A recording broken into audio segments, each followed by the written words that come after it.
ஸ்தோத்திரம் செய்வோம். எல்லாம் முழங்கால் பட்டிடும்.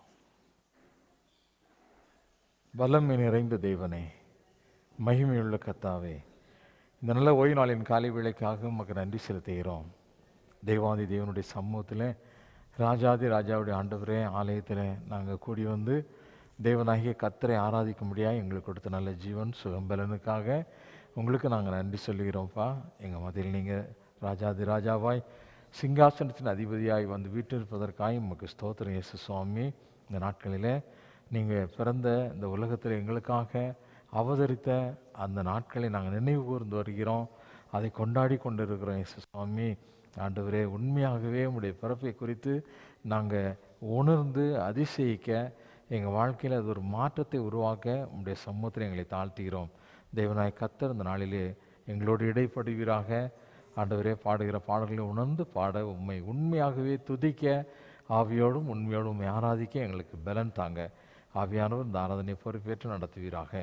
இயேசுவின் நாமத்தில் ஜெபிக்கிறேன் பிதாவே, ஆமேன். உட்காரம். உன்னத பாடல்கள் கீர்த்தனைகள் 96வது பாடல். ஸ்தோத்திரம் செய்வேனே ரட்சகனை ஸ்தோத்திரம் செய்வேனே என்ற பாடல்.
பாடல்கள் 1820வது பாடல். இப்போ ராஜாதிராஜன் தேவாதி தேவன் பாவ உலகினில் வந்துதித்தார். பாவ உலகினில், உலகத்தில் ரொம்ப சிறந்தவங்க, ஒரு விஐபி, ஏதாவது ஒரு சாதாரண ஒரு இடத்துக்கு போயிட்டால் அதை கொஞ்சம் விசேஷமாக நினச்சிவாங்க, சொல்லுவாங்க. இல்லை அப்படி தானே? ஒரு பெரிய உயர்ந்த ஒரு மனிதன் ஒரு தாழ்ந்த இடத்துக்குள்ளே கொஞ்சம் உலாவி வந்தாச்சுனாலே அது ஒரு அருவருப்பான இடத்துக்குள்ளே இவர் வந்துட்டார். அருவருப்பான இடத்துக்குள்ளே, பெரிய மாளிகையில் இருக்கக்கூடிய ஆள், ஒரு மேன்மையான இடத்துல இருக்கக்கூடிய ஒரு ஆள் அருவருப்பான ஒரு இடத்திற்கு வந்தார் அப்படின்னா அதை வந்து நிச்சயவாங்க, ரொம்ப விமர்சையாக சொல்லுவாங்க. இப்போ ஆண்டவர் இந்த பூமியில், வானத்தையும் பூமி உண்டாக்கின தேவன், பரிசுத்தம் உள்ள தேவன், இல்லை அப்படி தானே? ஒருவரும் கிட்டிச்சேர முடியாத ஒளியில் வாசம் பண்ணுகிறார். வல்லமையுள்ள தேவன், சர்வ வல்லமையுள்ள தேவன். அவருக்கு ஒப்பானது இந்த உலகத்தில் எதுவுமே கிடையாது இல்லையா? அவ்வளோ உன்னதமான ஒரு தேவன், அருவருப்பான ஒரு உலகம், அருவருப்பான விக்கிரகங்கள் நிறைந்த ஒரு அருவருப்பான தேவன். அருவருக்கக்கூடிய ஒரு பெரிய அருவருப்பு எது அப்படின்னா, எது? விக்கிரக ஆராதனை. அது நிறைந்து இருக்கக்கூடிய இந்த உலகத்தில் இந்த அருவருப்புகள் மத்தியில் தம்மை தாழ்த்தி ஒரு சாதாரண குழந்தையா, ஒரு மனிதனாக என்ன செய்தார்? எதுக்காக? நமக்காக. இல்லை அப்படி தானே? நமக்காக தானே? ஆமாம். அவர் பிறந்ததை நம்ம உற்சாகமாக, ஐயோ வந்துட்டார்னா கொண்டாடணும். என்ன செய்யணும்? கொண்டாடணும். இல்லை? அல்லேலூயா, அல்லேலூயா. ஆமாம், அவர் உன்னதமான தேவன், மகிமை நிறைந்தவர். ஆகவே ஏரோது மாளிகையில் போய் ஒரு பணக்கார வீட்டில் இல்லை, சாதாரண ஒரு மாட்டுக்கு தொழுவத்தில் நமக்காக நிச்சயித்தார், வந்து பிறந்து அவதரித்தார் இல்லையா? இதில் பாடக்கூடிய ஒவ்வொரு வார்த்தைகளையும் உணர்ந்து நாம் பாடணும்னு சொன்னால் தேவனை உண்மையாகவே உள்ளத்தின் ஆழத்தில் நம்ம நிச்சயம் மகிமைப்படுத்தும். எல்லாம் உணர்ந்து பாடலாமா?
உங்களுடைய ஆண்டுடைய சமூகத்தில் ஒரு நிமிஷம், ஆண்டவரே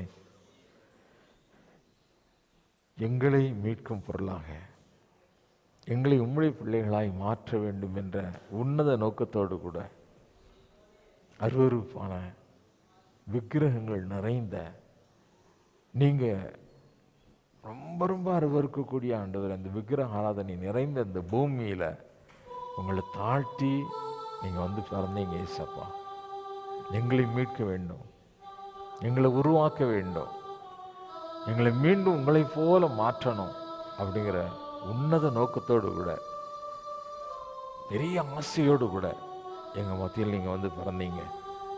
உங்களுக்கு நன்றி சொல்லுகிறோம் என்று சொல்லி ஆண்டுடைய பிறப்பை நினைத்து ஆண்டவருக்கு நன்றி சொல்லுவோம். ஆண்டவரே, இது உங்களுடைய உன்னத திட்டம், உங்களுடைய உன்னதமான நோக்கம். ஆண்டவரே, எங்களுக்காக இந்த பாவ உலகத்தில் நீங்கள் வந்து பிறந்தது, இது நாங்கள் நினைச்சு கூட பார்க்க முடியாது.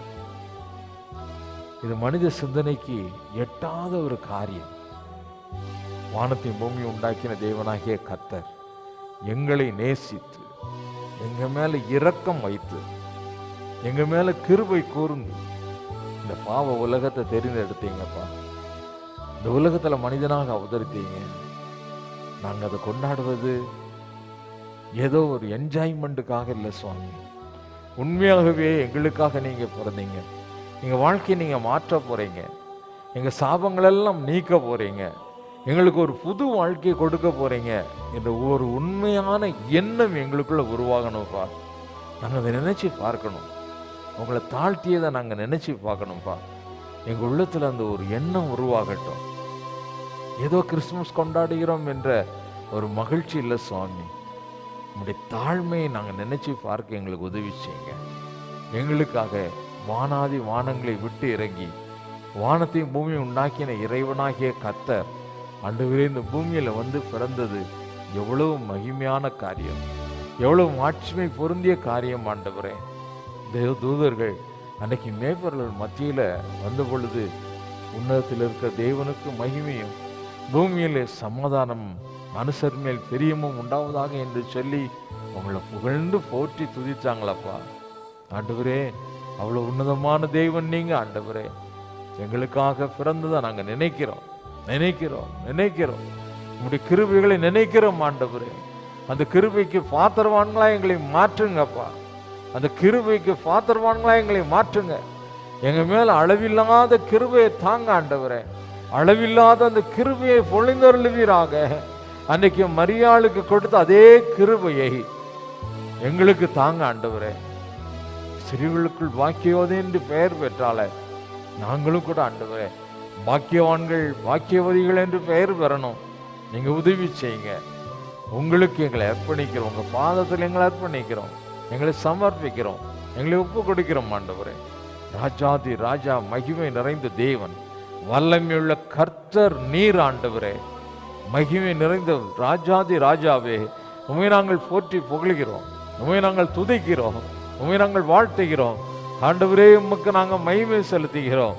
மகிமைக்கு பாத்திரமானவரே, கனத்திற்குரியவரே, ராஜாதி ராஜாவே, வானங்களை விட்டு இறங்கி இந்த பூமியில் எங்களுக்காக மனிதனாக அவதரித்தவரே, இயேசு என்ற உன்னதமான நாமமுடைய எங்கள் தேவனாகிய கர்த்தாவே, உம்மை நாங்கள் ஸ்தோத்திரிக்கிறோம். உலகத்தின் பாவத்தை சுமந்து தீர்க்கிற தேவ ஆட்டுக்குட்டியாக வெளிப்பட்டவரே, உமக்கு நன்றி சொல்லுகிறோம்ப்பா. உங்களுக்கு நாங்கள் நன்றி சொல்லுகிறோம். எங்கள் பாவத்தின் அசுத்தங்கள் மாறட்டும்.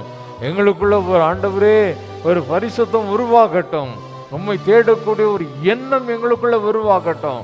ஏனோதானோ என்ற வாழ்க்கை மாறட்டும். ஆண்டவரே, உம்மை போல நாங்களும் எங்களை தாழ்த்த எங்களுக்கு கிருபை செய்யுங்க. எங்களுக்கு கிருபை செய்யுங்க ஆண்டவரே, எங்களுக்கு கிருபை செய்யுங்க. ஒரு தாழ்மையுள்ள அந்த மரியாளுடைய வயிற்றில் நீங்க பிறந்ததை போல நாங்க எங்களை தாழ்த்தும் பொழுது எங்க உள்ளத்தில் பிறக்க நீங்க ஆசையா இருக்கிறீங்க. நாங்க பெருமை உள்ளவர்களாய் மேட்டிமைக்காரர்களாய் இல்லாதபடி எங்களை தாழ்த்துகிறோம். ஆண்டவரே, உமக்கு முன்பதாக எங்களை தாழ்த்துகிறோம்.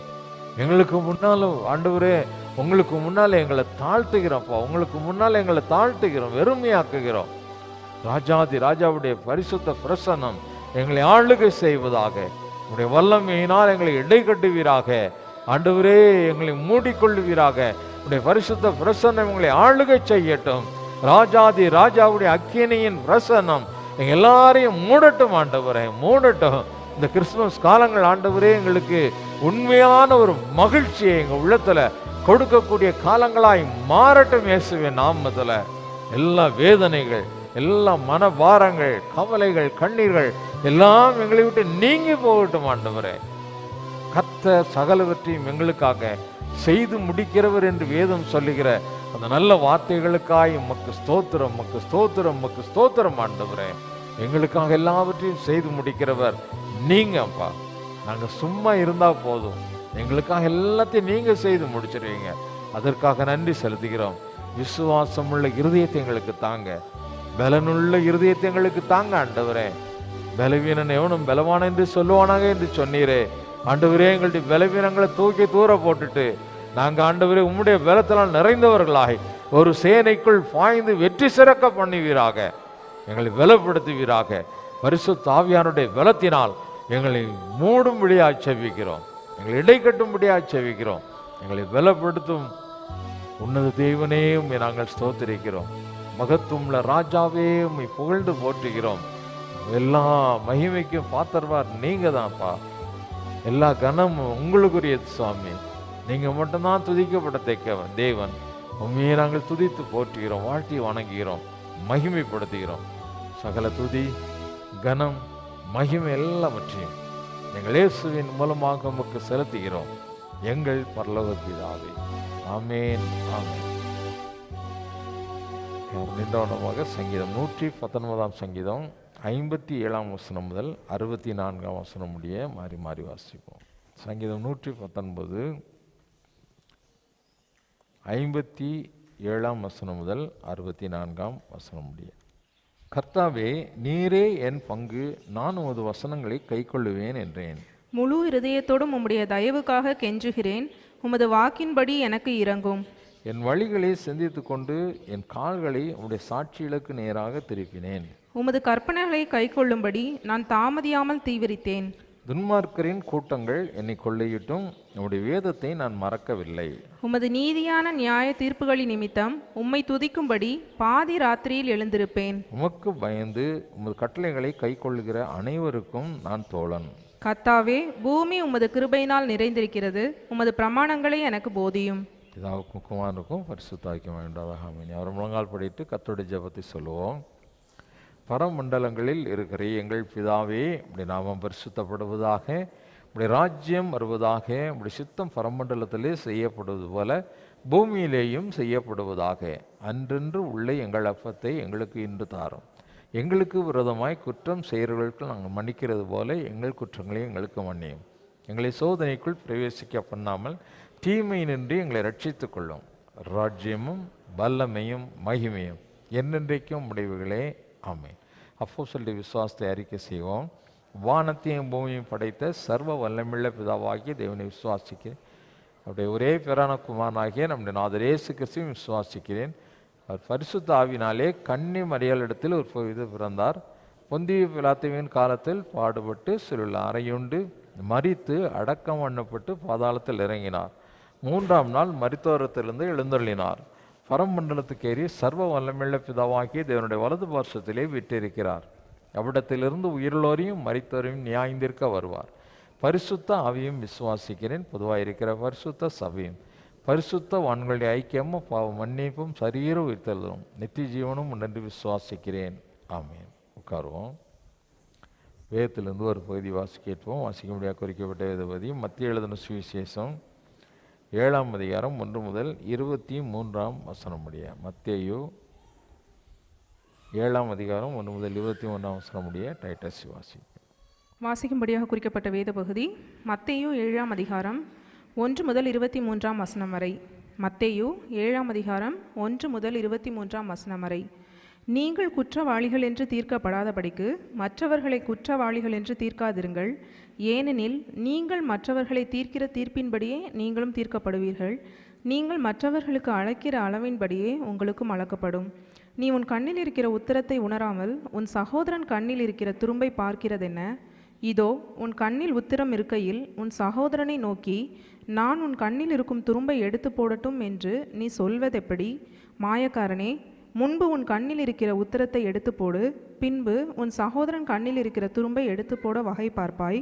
பரிசுத்தமானதை நாய்களுக்கு கொடாதேயுங்கள், உங்கள் முத்துக்களை பன்றிகள் முன் போடாதேயுங்கள். போட்டால் தங்கள் கால்களால் அவைகளை மிதித்து திருப்பிக் கொண்டு உங்களை பீறி போடும். கேளுங்கள், அப்பொழுது உங்களுக்கு கொடுக்கப்படும். தேடுங்கள், அப்பொழுது கண்டடைவீர்கள். தட்டுங்கள், அப்பொழுது உங்களுக்கு திறக்கப்படும். ஏனென்றால் கேட்கிறவன் எவனும் பெற்றுக்கொள்ளுகிறான், தேடுகிறவன் கண்டடைகிறான், தட்டுகிறவனுக்கு திறக்கப்படும். உங்களில் எந்த மனுஷனானாலும் தன்னிடத்தில் அப்பத்தை கேட்கிற தன் மகனுக்கு கல்லை கொடுப்பானா? மீனை கேட்டால் அவனுக்கு பாம்பை கொடுப்பானா?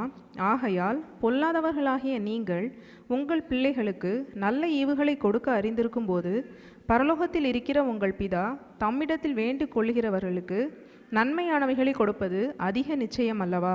ஆதலால் மனுஷர் உங்களுக்கு எவைகளை செய்ய விரும்புகிறீர்களோ அவைகளை நீங்களும் அவர்களுக்கு செய்யுங்கள். இதுவே நியாய பிரமாணமும் தீர்க்க தரிசனங்களுமாம். இடுக்கமான வாசல் வழியாய் உட்பிரவேசியுங்கள்.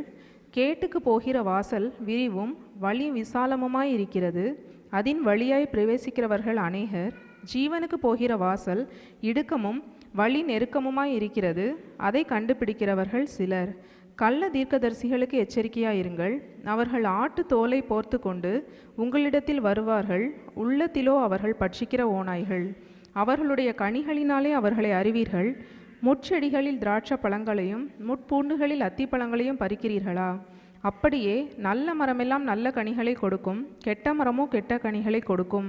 நல்ல மரம் கெட்ட கனிகளை கொடுக்க மாட்டாது, கெட்ட மரம் நல்ல கனிகளை கொடுக்க மாட்டாது. நல்ல கனி கொடாத மரமெல்லாம் வெட்டுண்டு அக்கினியிலே போடப்படும். ஆதலால் அவர்களுடைய கனிகளினாலே அவர்களை அறிவீர்கள். பரலோகத்தில் இருக்கிற என் பிதாவின் சித்தத்தின்படி செய்கிறவனே பரலோக ராஜ்யத்தில் பிரவேசிப்பானே அல்லாமல் என்னை நோக்கி கர்த்தாவே கர்த்தாவே என்று சொல்லுகிறவன் அதில் பிரவேசிப்பதில்லை. அந்நாளில் அநேகர் என்னை நோக்கி, கர்த்தாவே கர்த்தாவே, உமது நாமத்தினாலே தீர்க்கதரிசனம் உரைத்தோம் அல்லவா? உமது நாமத்தினாலே பிசாசுகளை துரத்தினோம் அல்லவா?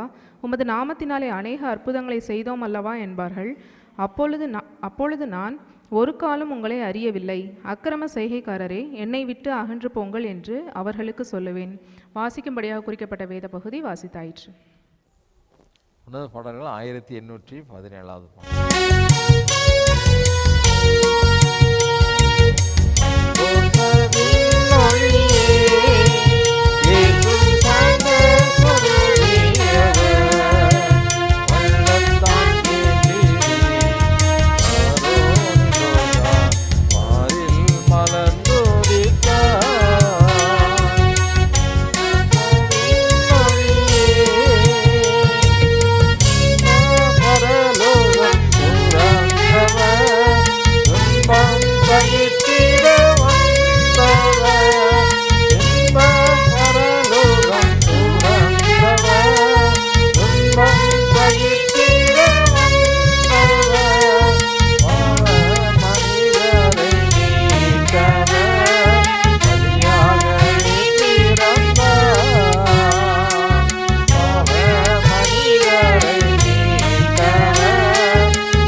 தலைவனை ஜெபம் செய்வோம். ஜெபம். பரிசுத்த பிதாவே, இந்த நாளுக்காக உமக்கு ஸ்தோத்திரம் இயேசப்பா. தகப்பனே, உம்முடைய கிருபைகள் பெரியது. உம்முடைய அளவு கடந்த கிருபையின் நிமித்தம் தான் நாங்கள் இம்மட்டும் நிலை நிற்கிறோம். நாங்கள் நிர்மூலமாகாமல் இருக்கிறோம்.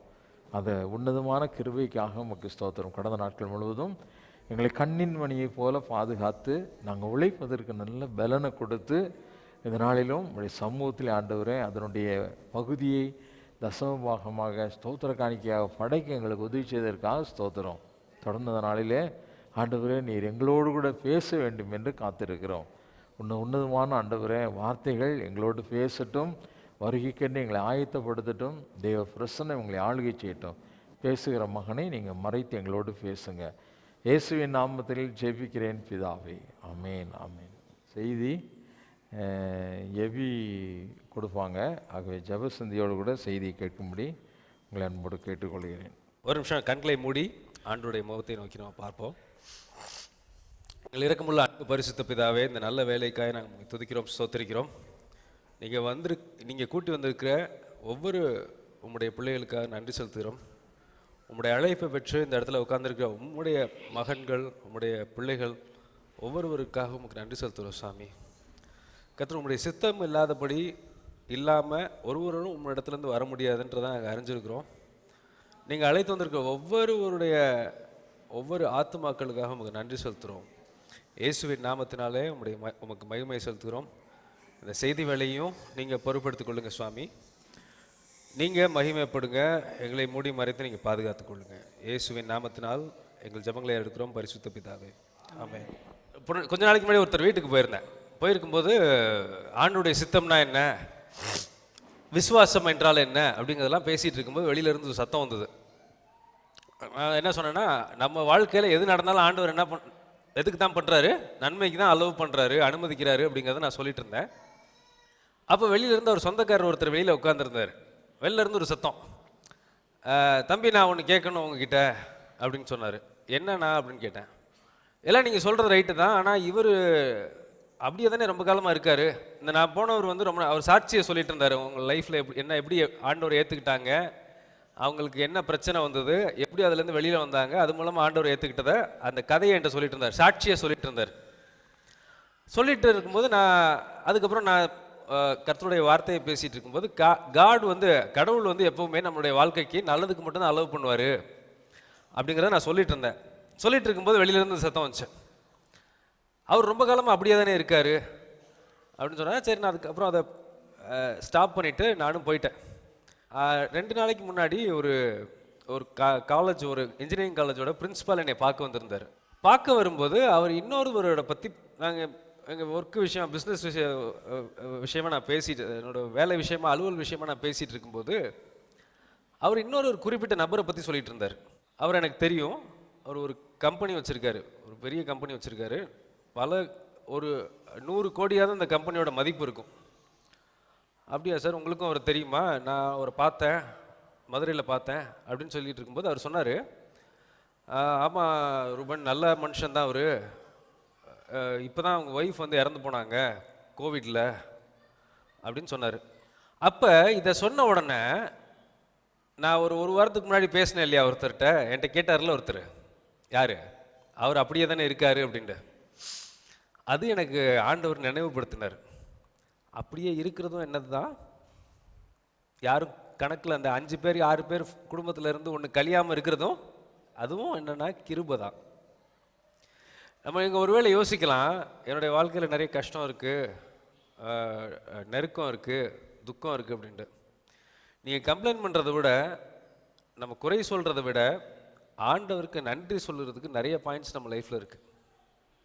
நிறைய பாயிண்ட்ஸ் என்ன இருக்குது லைஃப்பில் இருக்குது. நான் ஒரு 1.5 வருஷம் நான் சேலமில் இல்லை, ட்ரான்ஸ்ஃபரில் மதுரைக்கு போயிருந்தேன். போயிட்டு வந்த உடனே ஒருத்தரை நான் கேட்டேன், அவர் என்ன ஆளையே காணாமல், அவரை நான் பார்க்கணும் அப்படின்னு கேட்கும்போது, நல்லதான் சார் இருந்தார், தொழிலில் நஷ்டமாயிருச்சு, இப்போ அவர் எங்கே இருக்காருன்னு தெரியல அப்படின்னு சொன்னாங்க. ஸோ இதெல்லாம் வச்சு நம்ம பார்க்கும்போது இன்றைக்கி இருக்கிற காலத்தில் குறை சொல்கிறதுக்கு விட ஆண்டவருக்கு நன்றி சொல்கிறதுக்கு நிறையா பாயிண்ட்ஸ் நம்மகிட்ட என்ன இருக்குது. நம்மளுக்கு இன்றைக்கி வந்து நிற்கிறோம், நடக்கிறோம், பேசுகிறோம், ஃபேமிலியில் யாரும் ஒரு ஆள் குறையாமல் இருக்குது ஒரு வருஷத்தில் அப்படின்ட்டு இருந்தாலே அது பேர் என்ன தான்? கிருபை. ஆண்டவருடைய இரக்கம், ஆண்டவருடைய தயவு. குறை சொல்லிட்டு இருக்கும்போது நம்ம கிருபை இழந்துருவோம். குறை சொல்லாமல் நம்ம வாழ்க்கையில் இருக்க நன்மைக்கு ஆண்டவருக்கு நன்றி செலுத்தினோம்னா கிருபை பெருகுண்டு வேதம் சொல்லுது. அதுதான் 2 கொரிந்தியர் 4:15 நம்ம வாசிக்கிறோம். தேவனுடைய மகிமை விளங்குவதற்கு ஏதுவான கிருபையானது அநேகருடைய ஸ்தோத்திரத்தினாலே பெருகும்படிகள் இவைகள் எல்லாம் உங்கள் நிமித்தம் உண்டாயிருக்கிறது. அப்போ அநேகருடைய ஸ்தோத்திரம்னு சொல்கிறதும், நம்ம ஸ்தோத்திரிக்கிறதும், அநேகமாக ஸ்தோத்திரம் பண்ணும்போதும், அநேகமாக நம்ம நன்றி செலுத்தும் போதும் நம்ம மேலே என்ன ஆகுது? கிருபை பெருகுது. அப்போ அதுலேயே இன்னொரு அந்த ஈக்குவேஷனை கொஞ்சம் மாற்றி போடுங்க. ஸ்தோத்திரிக்காமல் இருந்தால் குறைய ஆரம்பிச்சிடும். சரியா? ஸோ ஒவ்வொரு நாளும் ஆண்டவர் நம்மளுக்கு கொடுத்துருக்க ஒவ்வொரு நன்மையான விஷயங்களையும் நினச்சி நம்ம எண்ணி அவரை நன்றி செலுத்துறது நமக்கு என்னவா இருக்குது? கடமையாக இருக்குது. இதை நம்ம மறக்கவே கூடாது. இந்த உலகத்தில் நம்மளோட கம்மியான ப்ரிவிலேஜ், நம்மளோட பாதிக்கப்பட்டவங்க, நம்ம இருக்கிற சூழ்நிலையை விட மோசமான சூழ்நிலையில் இருக்கிறவங்க ஆயிரக்கணக்கான பேர், கோடிக்கணக்கான பேர் இருக்காங்க. எனக்கு ஒரு டாக்டர் அங்கே ஒரு ஹாஸ்பிட்டலில் தெரியும், சேலமில். அவங்க வந்து கிட்னி ஸ்பெஷாலிட்டி ஹாஸ்பிட்டல். அவர் சொன்னார், அவங்க ஹாஸ்பிட்டலில் மட்டும் 100 பேருக்கு மேலே வாரம் வந்து டயாலிசிஸ் பண்ணுறவங்க இருக்காங்க. நம்மளுடைய கிட்னி சிறுநீரகம் பண்ண வேண்டிய வேலையை அவங்க உறுப்பு செய்யாத காரணத்தினால செயற்கையாக வந்து அவங்களுக்கு வந்து அந்த ரத்தத்தை சுத்திகரிக்கிற வேலையை பண்ண வேண்டியதாயிருக்கு. ஸோ நம்மளுக்கு பாருங்கள், இந்த மாதிரி ஆயிரக்கணக்கானவங்க மத்தியில் நம்மளை ஆண்டவர் என்ன பண்ணியிருக்காரு? பாதுகாத்து வழி நடத்தி வந்துட்டுருக்காரு. அதற்காக நம்ம ஆண்டவரை துதிக்கணும், ஸ்தோத்திரிக்கணும். இதை நீங்கள் துதிக்க ஆண்டவருடைய கிருபை அவங்க மேலே பெருக இன்னும் பெரிய காரியங்களை ஆண்டவர் நம்முடைய வாழ்க்கையில் செய்கிறதுக்கு அது எதுவாக இருக்கும். சரி, இந்த தாட்டோட நான் இன்னைக்கு செய்தி ஆரம்பிக்க விரும்புகிறேன். கர்த்தருடைய சித்தம். இன்னைக்கு வசனம் நீங்கள் வாசிக்கும்போது கேட்டிருப்பீங்க. ஆண்டவர் சொல்கிறாரு, என் பிதாவின் சித்தத்தை செய்கிறவனே அல்லாமல் வேறு ஒருவனும் பரலோக ராஜ்யத்தில் பிரவேசிக்க மாட்டான். திரும்ப ஒரு டைம் சொல்லுவோமா? என் பிதாவின் சித்தத்தை செய்கிறவனே அன்றி ஒருவன்னா யாரு? யாரா இருந்தாலும் சரி, ஒருவனும் பரலோக ராஜ்யத்தில் பிரவேசிக்க மாட்டான். ஸோ இந்த சித்தத்தை பற்றி தான் இன்னைக்கு நம்ம பார்க்க போகிறோம். ஆண்டவருடைய சித்தம், ஆங்கிலத்தில் காட்ஸ் வில். இது ரொம்ப முக்கியம். அந்த சித்தம்னா என்ன, அதை எப்படி நம்ம தெரிஞ்சுக்கிறது, அதை எப்படி நம்ம புரிஞ்சுக்கிறது, அதை செய்யும்போது நம்மளுடைய வாழ்க்கையில் என்ன அதில் ஆசீர்வாதங்கள் இருக்குது அப்படிங்கிற காரியங்களை மட்டும்தான் நம்ம இன்றைக்கி பார்க்க போகிறோம். நிறைய பேர் யோசிப்பாங்க, கடவுளுடைய சித்தம்னு சொன்னாலே ஒருத்தருக்கு என்ன வரும்னா ஒரு சில பயம் வரும். என்ன வரும்னா, பாருங்க, இயேசு கிறிஸ்து மேலே கடவுளுடைய சித்தம் என்னவா இருந்தது? சிலுவையில் அடிக்கிற மாதிரி இருந்துச்சு. பேதுருவை தலைகீழ நின்று அடிச்சிட்டாங்க, பல பேரை கொலை பண்ணிட்டாங்க. இப்படி தான் சித்தம் நம்ம கேள்விப்பட்டிருக்கோம். அதுவும் நம்மளுக்கு ஊழியக்காரங்க வேற பேசியிருப்பாங்க இல்லையா நிறைய பேர். ஐயோ பிரதர், ஆண்டோட சித்தத்துக்குள்ளே போகும்போது பிரச்சனை அது ஐயோ அதை தாண்டி வர்றதுக்குள்ளேயும் அப்படின்னு பெருசாக நீங்கள் வந்து என்ன கேட்டிருப்பீங்க, சாட்சிகள்லாம் கேட்டிருப்பீங்க. நல்லது தான் சாட்சி கேட்குறது. ஆனால் இந்த மாதிரி சாட்சிகளை கேட்டு வளர்கிற நம்மளுக்கு எப்படி இருக்குன்னா, ஆண்டவருடைய சித்தம்னு சொன்னாலே நம்மளுக்கு என்ன வரும்னா ஒரு விதமான ஒரு பயம் வரும். ஆண்டவருடைய சித்தம்னாலே பிரச்சனைக்குரிய விஷயம், அந்த பிரச்சனையெல்லாம் சால்வ் பண்ணி நம்ம போனோம்னா பரலோகத்துக்கு போயிடுவோம் அப்படின்ற ஒரு மைண்டில் நிறைய பேருக்கு ஒரு எண்ணம் இருக்கும். கடவுளுடைய சித்தம்னாலே உபத்திரவம், அது என்னது? பிரச்சனை. கடவுளுடைய சித்தம்னாலே அது வந்து ஒரு பெரிய தொல்லை பிடிச்ச வேலை. அதெல்லாம் தாண்டி நம்ம சிறந்து போனோம்னா நம்மளுக்கு என்ன ஆண்டவர் பண்ணுவார்? பாஸ் ஆகிட்டப்பா, நான் வச்ச டெஸ்ட்டில் பூரா பாஸ் ஆகிட்ட, அதனால் உன்னை எங்கே கொண்டு போய் உட்கார போகிறேன்? நித்திய ஜீவனில் போய் உனக்கு வந்து கிரீடத்தை கொடுத்து உட்கார வைக்க போகிறேன் அப்படின்ட்டு நம்மளுக்கு ஒரு மைண்ட் செட் இருக்கும். இது உண்மைதான், இல்லைன்னு நான் சொல்லலை. ஒரு சில விதங்களில் இது உண்மைதான். ஆனால் ஆண்டவருடைய சித்தம்னு நீங்கள் நினைக்கிறது அவ்வளோ மோசமானதோ அவ்வளோ காம்ப்ளிகேட்டடான விஷயமோ கிடையாது அப்படின்னு நான் சொல்லலை, வசனம் சொல்லுது. வாசிக்க கேட்போமா? எரேமியா 29:11. நீங்கள் எதிர்பார்த்திருக்கும் முடிவை உங்களுக்கு கொடுக்கும்படிக்கு நான் உங்கள் பேரில் நினைத்திருக்கிற நினைவுகளை அறிவேன் என்று கர்த்தர் சொல்கிறார். அவைகள் தீமைக்கு அல்ல. அவைகள் தீமைக்கல்ல. திரும்ப சொல்லுங்களேன். அவைகள் தீமைக்கல்ல, சமாதானத்துக்கு ஏதுவான நினைவுகளே. சமாதானத்துக்கு ஏதுவான நினைவுகளேனா என்ன? திட்டம். இதான் சித்தங்கிறது. ஆண்டவர் சொல்றாரு, நீ நினைச்சிட்டு இருக்க மாதிரி நான் உன் மேல வச்சிருக்க திட்டங்கிறது ஏதோ உன்னை கொடுமைப்படுத்தி அந்த கொடுமையெல்லாம் சகிக்கிறானா நான் டெஸ்ட் பண்ணி பார்த்து, நம்ம இந்த ஆர்மியிலலாம் டெஸ்ட் பண்ணுவாங்கல்ல, ஓட விட்டு 5 மணிக்கு எந்திரிச்சு ஓட விட்டு அவன் வந்து ஃபிட்டாக இருக்கானான்லாம் டெஸ்ட் பண்ணி, அந்த மாதிரிலாம் இல்லை. அது என்னவா?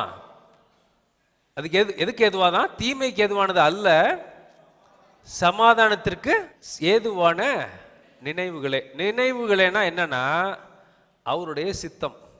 நான் வந்து திட்டம் வச்சிருக்கேன். திட்டம்னா என்னது? சித்தம் வச்சிருக்கேன் என் மைண்டில். அது உங்களை வந்து டிஸ்டர்ப் பண்ணுறதுக்கோ கொடுமைப்படுத்துறதுக்கோன திட்டம் கிடையாது. சமாதானத்துக்கு ஏதுவானவைகளே, நம்மளுடைய நன்மைக்கு ஏதுவானவைகளே அல்லாமல் அது தீமைக்கு ஏதுவானவைகள் கிடையாது. ஸோ ஃபஸ்ட்டு விஷயம், ஆண்டவருடைய சித்தம்ங்கிறது it is not a problem, it is a privilege. அது பிரச்சனைக்குரியவைகளானவைகள் கிடையாது, அது பாக்கியமானவைகளே. அப்படிதான் வசனம் சொல்லுது. ஸோ ஒருவேளை நீங்கள் மைண்ட் செட் வச்சுருந்தீங்கன்னா, ஒருவேளை கடவுளுடைய சித்தம்னாலே அது ஒரு ப்ராப்ளம் தாங்க, அது பிரச்சனைக்குரியது தான், அந்த பிரச்சனையெல்லாம் கடந்து வந்தால் தான் நம்மளுக்கு வந்து இது அப்படின்னு நீங்கள் நினச்சி வச்சுருந்தீங்கன்னா, உங்களுடைய நினைப்பை, உங்களுடைய எண்ணத்தை கொஞ்சம் மாற்றிக்கங்க. அது தொல்லை பிடிச்ச வேலை கிடையாது. அது என்ன வேலை? நன்மைக்கு ஏதுவானவைகளே. கடவுளுடைய சித்தம் என்பது ஒவ்வொருத்தருக்கும் அவர் ஒரு திட்டத்தை வச்சிருக்காரு. அது ஒவ்வொருத்தருடைய நன்மைக்கு ஏதுவானவைகளா மட்டும்தான் இருக்குமே ஒழிய தீமைக்கு எதுவா என்ன இருக்காது? இருக்காது. ஸோ இது ஆண்டவருடைய சித்தத்தினுடைய ஃபர்ஸ்ட் பாயிண்ட். கடவுளுடைய சித்தம் என்பது நம்முடைய நன்மைக்கே, அது தீமைக்கானவைகள் இல்லை. சரி, ரெண்டாவது பாயிண்ட், சிம்சோன் பிறக்கிறதுக்கு முன்பதாக தேவதூதன் வந்து தேவதூதன் வசனத்தில் போட்டிருக்கு, அது வந்து இயேசு கிறிஸ்து தான். ஆண்டவருடைய திருத்துவத்தில் குமாரனாகிய கிறிஸ்து வந்து பேசுகிறாரு. யார்கிட்ட பேசுகிறாரு அப்படின்னா சிம்சோனுடைய அம்மாட்ட பேசுகிறார். அவர் பேசுகிறாரு, என்ன சொல்கிறாருன்னா, நீ வாசிக்க கேட்போமா? நியாயாதிபதிகள் 13:5.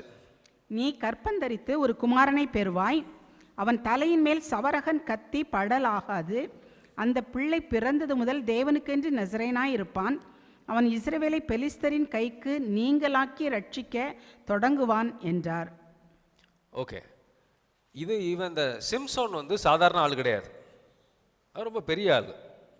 அவன் பிறக்கிறதுக்கு முன்னாடியே பரிசுத்த ஆவியானவர் வந்து இயேசு கிறிஸ்து வந்து பேசுகிறார். அவர் சொல்கிறார், ஆண்டவர் நீ வந்து கற்பந்தரித்து ஒரு குமாரனை பெறுவ, அவன் வந்து என்ன பண்ணுவானா, பெலிஸ்தியர் கையிலிருந்து இஸ்ரவேல் மக்களை காப்பாற்றி வழி நடத்தி கொண்டு வருவான். அவனை காப்பாற்றி அவங்கள வந்து ஒடுக்கி இவங்களை காப்பாற்றுவான். இதுதான் வந்து இவன் மேலே வச்சிருக்க திட்டம். அதுக்கப்புறம் என்ன நடந்துச்சுங்கிறதுலாம் உங்களுக்கு தெரியும். பழைய ஏற்பாட்டில் ஒரு தீர்க்கதரிசிட்டையே ஒரு அவன் பெரிய ஆள் தான், இல்லைன்னு நான் சொல்லலை. பழைய ஏற்பாட்டு தீர்க்கதரிசிக்கே ஆண்டவர் வந்து ஒரு திட்டத்தை வச்சிருப்பார்னா, அவன் இயேசு கிறிஸ்துவினால் ரத்தத்தினால கழுவப்பட்டு ரட்சிக்கப்பட்டவன் இல்லை. பழைய ஏற்பாட்டில் நம்ம ஆண்டவருடைய உயிரை கொடுத்து ஆண்டவருடைய ரத்தத்தினால ரட்சிக்கப்பட்ட நம்மளுக்கு எவ்வளோ பெருசாக வச்சுருப்பார். பெருசாக வச்சுருக்காரோ இல்லையோ, திட்டம் வச்சுருப்பார் கண்டிப்பாக. ஓகே, இந்த திட்டத்துக்கு ஏற்ற மாதிரி தான் உங்களை ஆண்டவர் வடிவமைச்சிருப்பார். கவனிங்க நல்லா. ஆண்டவர் நம்மளுக்கு ஒவ்வொருத்தருக்கும் இங்கே 100-120 பேர் இருக்கீங்கன்னு வச்சுக்கோமே, ஒவ்வொருத்தருக்கும் ஒரு திட்டம் வச்சிருப்பாரு. புரியுதா? அந்த திட்டத்துக்கு படிதான் உங்களை வடிவமைக்கவே செஞ்சிருப்பார். எப்படின்னா, நான் ஒரு உதாரணம் சொல்றேன்னா, இந்த கூஸ் இருக்கு இல்லையா, கூஸ் வாத்து பறக்குமா? வாத்து பறக்குமா பறக்காதா? ரெக்கை இருக்கா இல்லையா? இருக்கு. ஆனா ரெக்கை இருக்கு, அதால பறக்கவும் முடியும், கொஞ்சம் தூரம் பறக்கும். அதனுடைய படைப்பு பார்த்தீங்கன்னா பறக்கிறதுக்காண்டி அது படைக்கப்பட்டது கிடையாது. ஆனால் தண்ணியை பார்த்துச்சுன்னா அது வாலாட்டிட்டு போகும் தெரியுமா? அது முகத்தில் பார்த்தீங்கன்னா சந்தோஷம், வாழை லைட்டாக ஆட்டும், அதால் நாய் மாதிரி வாழாட்ட முடியாது. தண்ணியை பார்த்தோன்னா ரொம்ப ஹாப்பியாக போயிடும். அதனுடைய படைப்பு எப்படின்னா, பறக்கிறதுக்கு படைச்சது கிடையாது, அது நீந்துறதுக்கு தான் அது படைச்சது. அதால் பறக்க முடியுமான்னு கேட்டால் முடியும். நான் சொல்கிறேன், நல்லா கவனிங்க. நீங்கள் இருக்கீங்க, கடவுளுடைய சித்தத்தில் இல்லாத இடத்துல நீங்கள் இருக்க முடியுமான்னு கேட்டால் இருக்க முடியும். நீங்கள் கடவுளுடைய சித்தத்தை விட்டு வெளியில் போனோடனே நீங்கள் செத்து போயிட மாட்டீங்க. உங்களால் வாழ்க்கையை ஓட்ட முடியும். இந்த வாத்து இருக்கு இல்லையா, வாத்தால் பறக்க முடியும். ஆனால் சிறப்பாக அதால் ஓட்ட தான் முடியுமே ஒழிய பறந்துக்கிட்டே அதால் என்ன பண்ண முடியாது, சிறப்பாக வாழ முடியாது. தண்ணியில் தான் அதால் இருக்க முடியும். அதே மாதிரி காக்கா எடுத்துக்கங்க. காக்கா நடக்குமா? காக்கா கால் இருக்கா இல்லையா? இருக்கு. நடக்குமா நடக்காதா? ஆனால் அது நடக்கிறதுக்காக படைக்கப்பட்டது. நடக்கும். எங்கே நடக்கும் தெரியுமா? உங்களை பார்த்து பயப்படாமல் ஒரு 4 காக்கா நிற்கும், விரட்டினாலும் போகாது, உங்கள் வீட்டு பக்கத்தில் நிற்கும். நீ சொல்லி நான் பறக்கிறதாக்கும் அப்படின்னு 2 ஜம்பு தள்ளி நிற்கும், தள்ளி உட்காரும். இப்படி லைட்டாக 4 ஸ்டெப்பு நடந்து உங்களை மதிக்காமல் நடக்கும். அது மாதிரி நடக்குமே ஒழிய அதால் நடந்துக்கிட்டே வாழ்க்கையை ஓட்ட முடியாது. அது பார்த்தீங்கன்னா அதால் பறக்கும். அது ஒரு 50 அடி உயரத்தில் 100 அடி உயரத்தில் அதால் பறக்க முடியும், பறக்கும். நம்ம பைக் ஓட்டத்தை விட ஸ்பீடாக போயிடும். அதே மாதிரி உங்களுடைய சித்தம்னு கடவுள் வச்சுருக்காரு இல்லையா நம்மளுக்கு, அந்த சித்தத்துக்குள்ளே நடந்தீங்கன்னா உங்களோட படைப்பு இருக்குல்ல, நீங்கள் இந்த வேலையை செய்வீங்க. இப்போ நிறுவனங்களில் பார்த்துருக்கேன், எங்களை மாதிரி கம்பெனிஸில். இப்போ நாங்கள் இந்த ஒரு பெரிய ஈவெண்ட்டுக்கு போனால் 100 பேர் 150 பேர் ஒர்க் அலோகேஷன் போடுவாங்க. அவனுக்கு தெரியும், போடுறவனுக்கு எவனுக்கு எந்த வேலையை கொடுத்தா செய்வாங்கிறது அவனுக்கு நல்லா தெரியும். எனக்கு இந்த மாதிரி இந்த என்ன சொல்கிறது, ரொம்ப காம்ப்ளெக்ஸான வேலையெல்லாம் யாரும் கொடுத்தது இல்லை, கொடுக்கவும் மாட்டாங்க. ரொம்ப அதை என்ன சொல்கிறது, நைட்டு பகலாக உட்காந்துருக்கோம். பட் ஆனால் சில காம்ப்ளெக்ஸ் வேலைன்னு இருக்கும், கத்தணும் ஓடணும், இதெல்லாம் கொடுக்க மாட்டாங்க. எது நம்மளுக்கு செட் ஆகுதோ அந்த மாதிரி வேலையை தான் கொடுப்பாங்க. அவனுக்கு தெரியும் இல்லையா? ஒரு நிறுவனத்திற்கே யாரை வச்சு என்ன வேலை செய்ய முடியும்னு தெரிஞ்சிருந்தா, உங்களையும் என்னையும் உண்டாக்கி டிசைன் பண்ணவருக்கு இவரை வச்சு என்ன செய்யலான்னு தெரியுமான்னு கேட்டால் 100க்கு 200% தெரியும். இது எதுக்கு நான் சொல்கிறேன்னா, ஆண்டவருடைய சித்தத்தில் இருந்தால் தான் நீங்கள் வாத்து தண்ணியில் இருக்க மாதிரி போக முடியும், கம்ஃபர்டபுளாக இருக்கும் உங்களுக்கு. ஏன்னா அதுக்காக தான் உங்களை ஆண்டவர் செஞ்சுருக்காரு, அதுக்காக தான் டிசைன் பண்ணி உங்களை உருவாக்கியிருக்காரு, அதற்கு தேவையான எக்ஸ்பீரியன்ஸை கொடுத்து உருவாக்கியிருக்காரு. நீங்கள் ஆண்டவருடைய சித்தத்தை விட்டு வெளியில் போய் இருந்தீங்கன்னா இருக்கலாம், காக்காவால் நடக்க முடியும் அதால். ஆனால் ரொம்ப கம்ஃபர்டபுளாக நடந்துக்கிட்டே இருக்க முடியாது, அது பறக்கும். வாத்தால் பறக்க முடியும், கஷ்டப்பட்டு பறக்கும், ஓட்டும் வாழ்க்கையை, பறந்து தான் ஆகணும், ஓட்டணும் வாழ்க்கையை அப்படின்னு நினச்சி ஓட்டலாமே ஒழிய உங்கள் வாழ்க்கையில் ரொம்ப சந்தோஷமாக ஹாப்பியாக உங்களால் என்ன பண்ண முடியாது.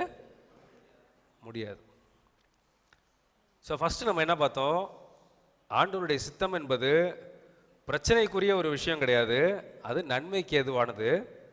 2வது, அந்த சித்தத்தில் தான் உங்களோட டிசைனே, உங்களை எப்படி ஆண்டவர் உருவாக்கியிருக்காருங்கிறதே உங்களுக்கு தெரியும்.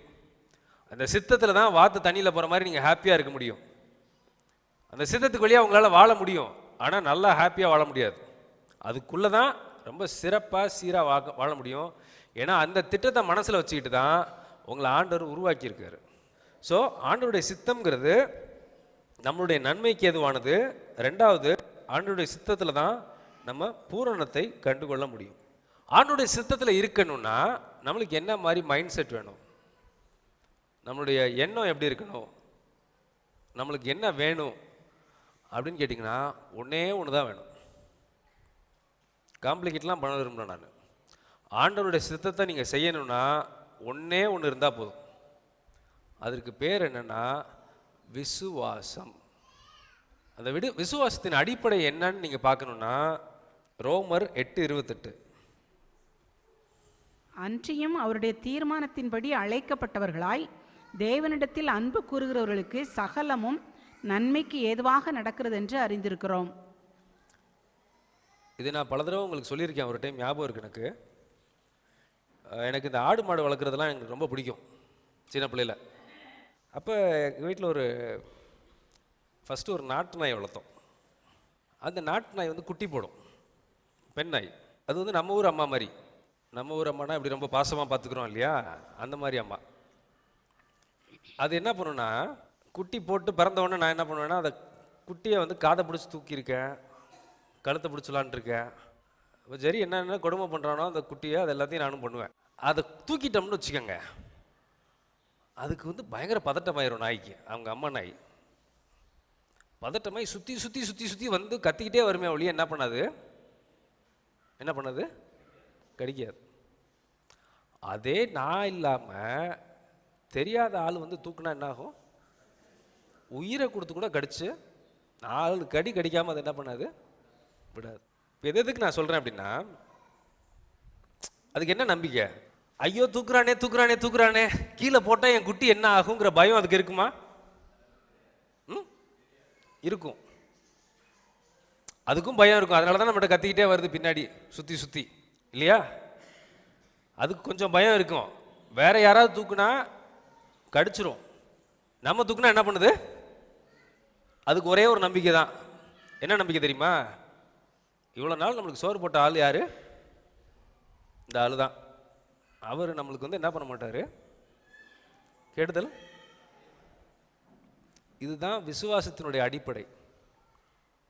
பிரதர், இன்னைக்கு நான் 2000 ரூபா 10,000 ரூபாய் சம்பளம் வாங்குறேன், நாளைக்கு எனக்கு விசுவாசம் இருக்குது பிரதர். என்ன இருக்கு, விசுவாசம் இருக்கு. நான் 10,000 12,000 ஆகி அப்புறம் 20 ஆகி 40 ஆகி 1,00,000 ரூபாய் எனக்கு வந்துடும். இது விசுவாசமானு கேட்டால் விசுவாசம் தான், இல்லைன்னு நான் சொல்லலை. நம்பலாம், நீங்கள் ஆப்டிமிஸ்டிக்காக இருக்கலாம். ஆனால் இது விசுவாசத்தோட அடிப்படை என்ன தெரியுமா, என் வாழ்க்கையில் என்ன படைச்ச ஆண்டவர் தப்பு செய்ய மாட்டார்.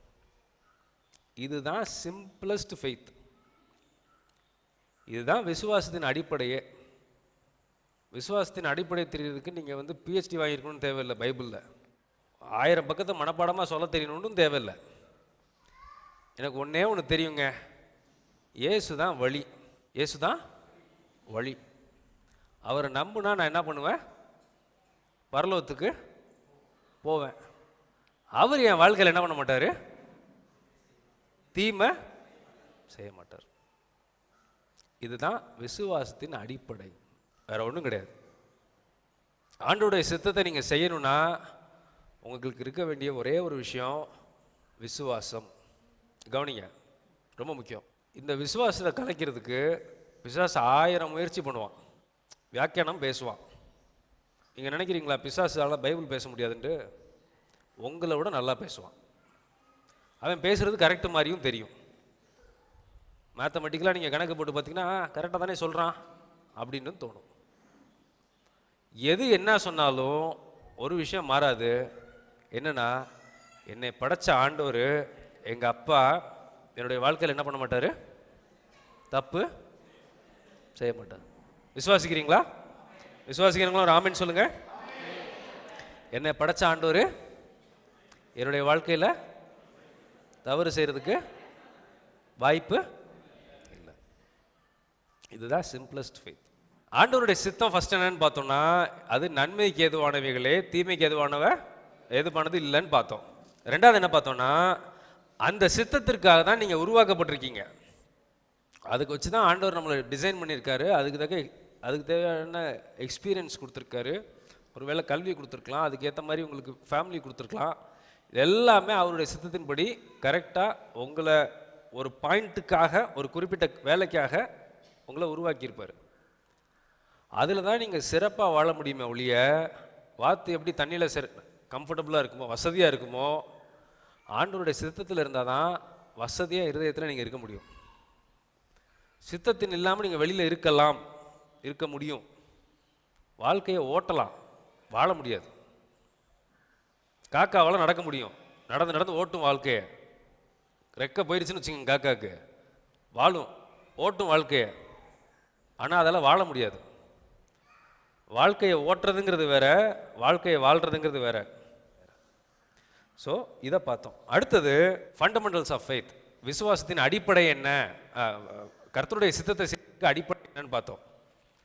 அதுக்கு ஒன்றே ஒன்று தான் வேணும், வேற ஒன்றும் கிடையாது, விசுவாசம். விசுவாசம்னா என்னென்னா, எங்கள் அப்பா என் வாழ்க்கையில் என்ன பண்ண மாட்டார், தப்பு செய்ய மாட்டார். என்ன வேணால் வரட்டும், என்ன வேணால் வரட்டும், என் வாழ்க்கையில் அவர் என்ன பண்ண மாட்டார், இது தவறுன்னு சொல்கிறதுக்கு 1000 வியாக்கியானம் பிசாசு உங்கள் மனசில் பேசுவான். அது எப்படிங்க, அது அவர் அப்படி நினச்சிருந்தா இப்படி ஆயிருக்காது, இவன் பேசுகிறது எல்லாமே உங்களுக்கு கரெக்டு மாதிரி தான் தெரியும். ஆனால் இதுக்கு எல்லாத்துக்கும் மேலே உண்மை என்ன, சத்தியம் என்னன்னு கேட்டிங்கன்னா, God can never make a mistake in our lifes. கடவுளால், இயேசுவால் நம்மளுடைய வாழ்க்கையில் ஒரு தவறு செய்ய முடியாது. மாட்டாருன்னு கூட சொல்ல மாட்டேன், அவர் நினச்சா முடியாது, அவரால் செய்ய நினைக்கவும் மாட்டார், செய்ய அவரால் முடியாது. இதுதான் விசுவாசத்தின் அடிப்படை. இப்படி தான் நம்ம மைண்ட் இருக்கணுமே ஒழிய, அவன் என்ன வேணால் பேசட்டும், பிசாசு என்ன வேணால் காரணத்தை சொல்லட்டும், நம்மளுடைய விசுவாசத்தின் அடிப்படைங்கிறது இதுதான். சரி, அடுத்தது கடவுளுடைய சித்தத்தை செய்யும்போது நம்மளுக்கு என்ன ப்ரிவிலேஜஸ் இருக்குது. ப்ரிவிலேஜஸ்னால் பாக்கியங்கள் இருக்குது. நான் என்ன பண்ணேன் உங்களுக்கு தெரியும், சேலமில் நான் வேலை செஞ்சுட்டு இருந்தேன். 5 வருஷம் இங்கே இருந்தேன். அப்புறம் ஒரு 1.5 வருஷம் வந்து மதுரைக்கு ட்ரான்ஸ்ஃபர் ஆனேன். திரும்ப பேக் சேலமுக்கு வந்துட்டேன். அப்போ எனக்கு மேலே ஒருத்தர் இருந்தார் சேலமில், நான் ஹெட் ஆகிட்டேன். ஆஃபீஸ்க்குள்ளே வந்து பார்த்த உடனே நிறையா பிரிண்டர் சரியாக வேலை செய்யலை, ஏசி சரியாக இல்லை அப்படின்னு நிறைய பாயிண்ட் நான் பார்த்தேன். அது ஆஃபீஸ்க்குள்ளே இந்த சேஞ்சஸ்லாம் பண்ணால் இந்த மாதிரி சேரு, இந்த மாதிரி டேபிள்லாம் வாங்கி போட்டால் நம்மளுக்கு யூஸ் ஆகலாம் அப்படின்ட்டு ஒரு சில லட்சங்களுக்கு நான் ஒரு பட்ஜெட் போட்டு என் மேனேஜ்மெண்ட்டை கொடுத்தேன். இதுக்கு பேர் என்ன சொல்லுவாங்கன்னா கேபிட்டல் எக்ஸ்பெண்டிச்சர், கேபெக்ஸ்ன்னு சொல்லுவாங்க. பொருள் வாங்கி ஆஃபீஸ் நல்லா நடக்கிறதுக்கு என்னென்ன வேணும் அப்படிங்கிறத பட்ஜெட்டாக கொடுக்குறது கேபெக்ஸ்ன்னு சொல்லுவாங்க. அதை வாங்கி எனக்கு கொடுங்க, நாங்கள் பண்ணுறோம் அப்படின்னு சொன்னாங்க. சரி, நான் இன்னும் வாங்கி கலெக்ட் பண்ணி நான் கொடுக்குறேன்னு வச்சுங்க. கவனிங்க, நல்லா கவனிங்க. வாங்கி கொடுத்து எனக்கும் என்ன பண்ணிடுறாங்க, மேனேஜ்மெண்ட்லேருந்து இவ்வளோ ரூபா இதுக்கு வந்து செலவுன்னு சொல்லியிருக்காரு இவர், பண்ணிடுவோன்னு டிசைட் பண்ணி பண்ணிடுறாங்கன்னு வச்சுக்கோ. ஏன் அவங்க பண்ணுறாங்க, ரொம்ப முக்கியம், நல்லா கவனிங்க. ஏன் நான் கேட்குறதுக்கு அவங்க பதில் கொடுக்குறாங்க? ஏன் தெரியுமா நான் சொல்கிறத மேனேஜ்மெண்ட் கேட்கும்? என்னை அப்பாயிண்ட் பண்ணதே அவன் தான். நோவாண்டு ஒருத்தர் இருந்தார், அவரை ஆண்டவர் என்ன பண்ணுறாரு, பேழைக்குள்ளே போட்டு ஒரு 150 நாள் கழிச்சோன்னா நினைவு கூறுறாரு. நோவாவை நினைவு கூர்ந்து அப்படின்னு வசனம் சொல்லுது. ஏன் நினைவு கூர்ந்தாரு? அவர் தான் சாவியை போட்டு லாக் பண்ணி எடுத்துகிட்டு வந்தவர், கப்பலை செய்ய சொன்னவரும் அவர் தான், அதனால தான் நினைவு கூர்ந்தார். நோவா இல்லாமல் வேற எவனாவது இந்த கப்பலை அவன் செஞ்சு சர்வைவ் ஆயிருந்தா கூட அவனை என்ன பண்ணியிருக்க மாட்டார், நினைவு கூர்ந்திருக்க மாட்டார். ஏன் நான் சொல்கிறத மேனேஜ்மெண்ட் கேட்கும்னா, என்னை அப்பாயின்ட் பண்ணதே அதுதான், இதுதான் ஃபஸ்ட்டு. நான் அடுத்தது பண்ணுறேன் பண்ணல அதெல்லாம் 2வது பிரச்சனை. ஏன் தெரியுமா கடவுள் அவருடைய சித்தத்தில் நம்ம போகும்போது நம்ம பேசுகிறத கேட்பாரு? ஏன் தெரியுமா கேட்பாரு? அந்த அழைப்பை கொடுத்து அங்கே உட்கார வச்சதே அவர் தான், நம்மளுக்காக 2வது தான். அவர் என்ன சொல்கிறது, அவர் அப்பாயின்மெண்ட் கொடுத்து ஒரு வேலையை பண்ணி வச்சிருக்காரு பார்த்தீங்களா, அந்த மரியாதைக்காகவாது அவர் பண்ணுவாருன்னு சொல்ல மாட்டேன், செய்யணும், அவர் செய்வார். நான் பார்த்துருக்கேன், உங்கள நிறைய பேர் ஃபேஸ் எனக்கு இப்போ தான் கொஞ்சம் வாரமாக நானும் இவ்வளோ என் ஒய்ஃபும் ஒரு 2-3 பேர் வீடை போய் பார்க்கும்போது தான் உங்கள் ஃபேஸ்லாம் எனக்கு கரெக்டாக ரெஜிஸ்டர் ஆகிட்டு இருக்கு இப்போ. ஆனால் சில பேருக்கு நான் ஜோம் பண்ணியிருக்கேன், சர்ச்சிலேயே ஒரு 2-3 மாதம் கழிச்சு அப்படியே நடந்திருக்கும், கேட்டதை அப்படியே செஞ்சுருப்பார் அவர். ஏன் தெரியுமா செய்கிறாரு? இதை நான் இப்படி சொல்லக்கூடாது, யார் தெரியுமா, கேட்டோம்ல செய்வார்ல, அது கிடையாது. அங்கே கூப்பிட்டு உட்கார வச்சதே யாரு? அவரு. அங்கே கூப்பிட்டு அப்பாயின்ட் பண்ணி உட்கார வச்சது அவரு. அப்போ அவர் கேட்க தான் செய்வார். நம்ம பெருமை பாராட்டிக்கிறதுக்கு அதில் ஒன்றும் இல்லை. கடவுளுடைய சித்தத்தில் நீங்கள் இருக்கும்போது நல்லா கவனிச்சுக்கோங்க, நீங்கள் கேட்கறதுக்கு பதில் சொல்லியே ஆவார் ஆண்டவர். ஏன்னா அந்த சித்தத்தில் உட்கார வச்சதே அவர் தான். 100% இல்லை, 200% கேட்பார். கேட்கணும், கேட்பார், அப்படி சொல்லுவேன் நான். அதுதான் ஆண்டவருடைய சித்தத்தில் இருக்க மேன்மை. இன்னொரு பெரிய அட்வான்டேஜ் ஆண்டவருடைய சித்தத்தில் இருக்கிறதுல என்னன்னு நான் சொல்கிறேன். இப்போ உங்கள் வீடு இருக்குன்னு வச்சுக்கோங்க. உங்கள் வீடு இருக்குது, நிறைய வீடு இருக்குது பக்கத்தில். ஜன்னலை திறந்து பார்க்குறீங்க, உங்களுக்கு என்ன தெரியும்? என்ன தெரியும் உங்கள் வீட்டில்? நம்மளுடைய அறிவுக்கு வந்து பார்த்தீங்கன்னா ஜன்னலை திறந்து பார்த்தா பக்கத்தில் என்ன இருக்குன்னு தெரியும். கடவுளுடைய அறிவு எப்படி தெரியுமா? இப்படி ஜன்னலை திறந்து பார்க்குறாருன்னு வச்சுங்க, நாளைக்கு என்ன நடக்கும்னு அவருக்கு தெரியும். இதுதான் அவருடைய அறிவு. இப்படி எட்டி பார்த்தாருன்னா ஒரு 50 வருஷம் கழிச்சு எப்படி இருக்கும், இவன் எப்படி இருப்பான் அப்படிங்கிறது இன்னைக்கு பார்க்க முடியும் அவரால். அதான் காட். இன்னைக்கு இங்கே உட்காந்துக்கிட்டு ஃபியூச்சரில் என்ன நடக்கும் அப்படின்னு இப்படி ஜன்னலை திறந்து பார்த்தாருன்னா தெரியும். ஒரு சின்ன உதாரணம் சொல்கிறேன். ஆதியாகமம் 13:10 இந்த வசனம் நம்மளுக்கு தெரிஞ்சது. லோத்து என்ன பண்ணுறான்? லோத்துக்கும் ஆபிரகாமுடைய ஸ்டாஃபுக்கும் சண்டை வருது, ஆடு மேய்க்கிறவங்களுக்கு. அப்போ ஆபிரகாம் சொல்கிறாரு, நீ இங்கிட்டு போனீன்னா நான் என்ன பண்ணுறேன்? இந்த சைடு போகிறேன். நீ அங்கிட்டு போனீன்னா நான் இங்கிட்டு போகிறேன். நம்மளுக்குள்ள சண்டை வேணாம் அப்படின்னு சொன்ன உடனே லோத்து இப்படியே சுற்றி பார்க்குறான். சுற்றி பார்க்கும்போது அந்த வசனம் சொல்லுது, வாசிக்கப்பா ஆதியாகமம் 13:10. அப்பொழுது லோத்து தன் கண்களை ஏறெடுத்து பார்த்து ஜன்னலை திறந்து பார்க்குறான். அவன் வீட்டு ஜன்னலை திறந்து எந்த இடம் நல்லா இருக்கு, ஆபிரகாமை விட நல்ல இடத்துக்கு நம்ம என்ன பண்ணணும்? போகணும். சண்டை போட்டாங்க, போகிற இடமா அது இல்லை, சிறப்பாக செழுமையாக மாடெல்லாம் கொழு கொழு கொழு கொழுன்னு 30 கிலோ எல்லாம் வரணும். அதுக்கு எந்த இடம் சிறப்பாக இருக்கும் அப்படின்னு பார்க்குறான். அப்படி அவசியம். அப்பொழுது லோத்து தன் கண்களை ஏறெடுத்து பார்த்து யோர்தான் நதிக்கு அருகான சம பூமி முழுவதும் நீர்வளம் பொருந்தினதாய் இருக்க கண்டான். கர்த்தர் சோதோமையும் கொமோராவையும் அழிக்கும் முன்னே சோவாருக்கு போகும் வழி மட்டும் அது கர்த்தருடைய தோட்டத்தை போலவும், கர்த்தருடைய தோட்டம் போல இருந்துச்சான். போதும், எகிப்து தேசத்தை போலவும் இருந்தது. அதாவது இன்னும் இப்போ இன்னைக்கு புரியுற மாதிரி சொல்லணும்னா, அமெரிக்கா மாதிரி இருக்குங்க ஊரு. அங்கே போனோம்னா நம்ம என்ன ஆயிடலாம்? என்ன ஆயிடலாம்? கடனை பூரா அடைச்சிடலாம். ஆண்டவர் சித்தப்படி நீங்கள் போனீங்கன்னா சந்தோஷம்தான், இல்லைன்னு நான் சொல்லலை. ஆபிரகாம் கேட்குறாரு, எப்பா நீ எங்கே போகிற? எங்கே வேணா போ. நீ இங்கிட்டு போனீங்கன்னா நான் இங்கிட்டு போகிறேன், அங்கிட்டு போனீங்கன்னா நான் இங்கிட்டு போயிடுறேன் அப்படின்னு அவன் பார்க்குறான். லோத் அந்த பூமி பயங்கர செழிப்பாக இருக்குது, போச்சம்பள்ளி பஸ் ஸ்டாண்டு மாதிரி இருக்குது பார்க்குறதுக்கு இடம். ஆனால் அதே நேரத்தில் ஆண்டவர் பார்க்கும்போது அவருக்கு எப்படி தெரிஞ்சிருக்கும்? செழிப்பாக தான் இருக்குது, தண்ணியெல்லாம் இருக்கத்தான் செய்யுது. அவர் இப்படி ஜன்னலை திறந்து பார்க்குறாருன்னு வச்சுங்க, அவர் எப்படி பார்த்துருப்பாரு?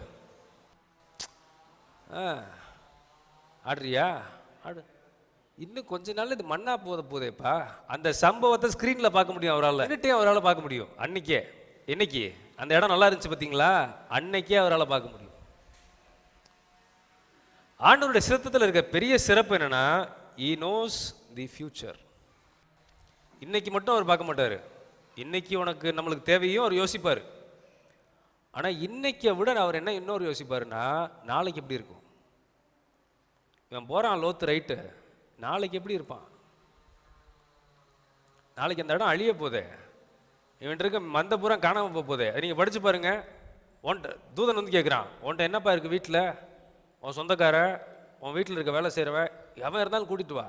இவன் போய் கூப்பிட்றது 3 பேர் தான். இவன் ஒய்ஃபு, பிள்ளைங்க, மருமன்களை கூப்பிட்டு பார்க்குறான், வரமாட்டேன்ட்டான். மீதி பேர்லாம் அப்போ அதுக்குள்ளே எல்லாம் காணாமல் போயிடுச்சு, எல்லாம் அழிஞ்சு போயிடுச்சு, ஏதோ ஆயிருக்கு.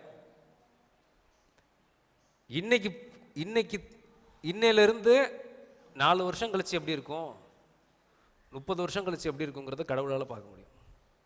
அவருடைய திட்டம் எப்படி இருக்குன்னா அதுக்கேற்ற மாதிரி இருக்கும்.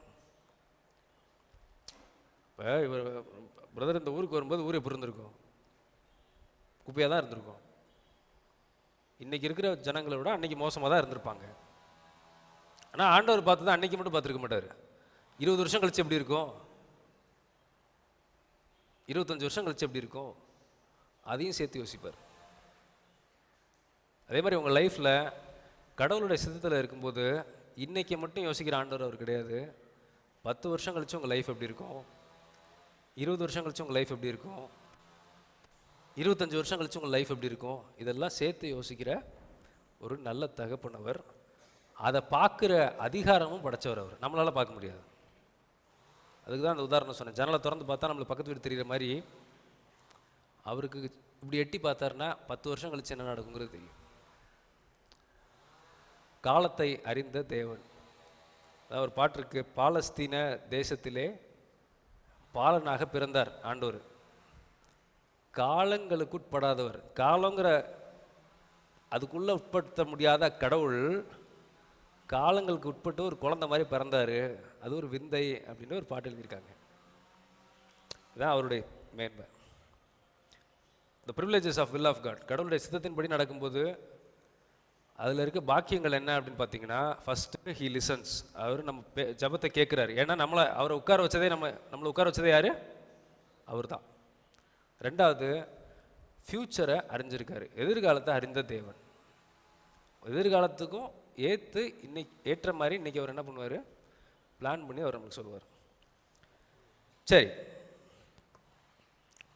ஆண்டோடைய சித்தம் எதுக்கு எல்லாம் இருக்குது அப்படின்னு கேட்டால் நீங்கள் எல்லாரும் என்ன யோசிப்பீங்கன்னா, ஆவிக்குரிய வாழ்க்கைக்கு தான் ஆண்டவருடைய சித்தம் அப்ளிகபிள் அப்படின்னு யோசிப்போம். கடவுளுடைய சித்தம்ங்கிறது ஆவிக்குரிய வாழ்க்கைக்கு மட்டும் இல்லை, அது பூமிக்குரிய வாழ்க்கைக்கும் சேர்ந்தது.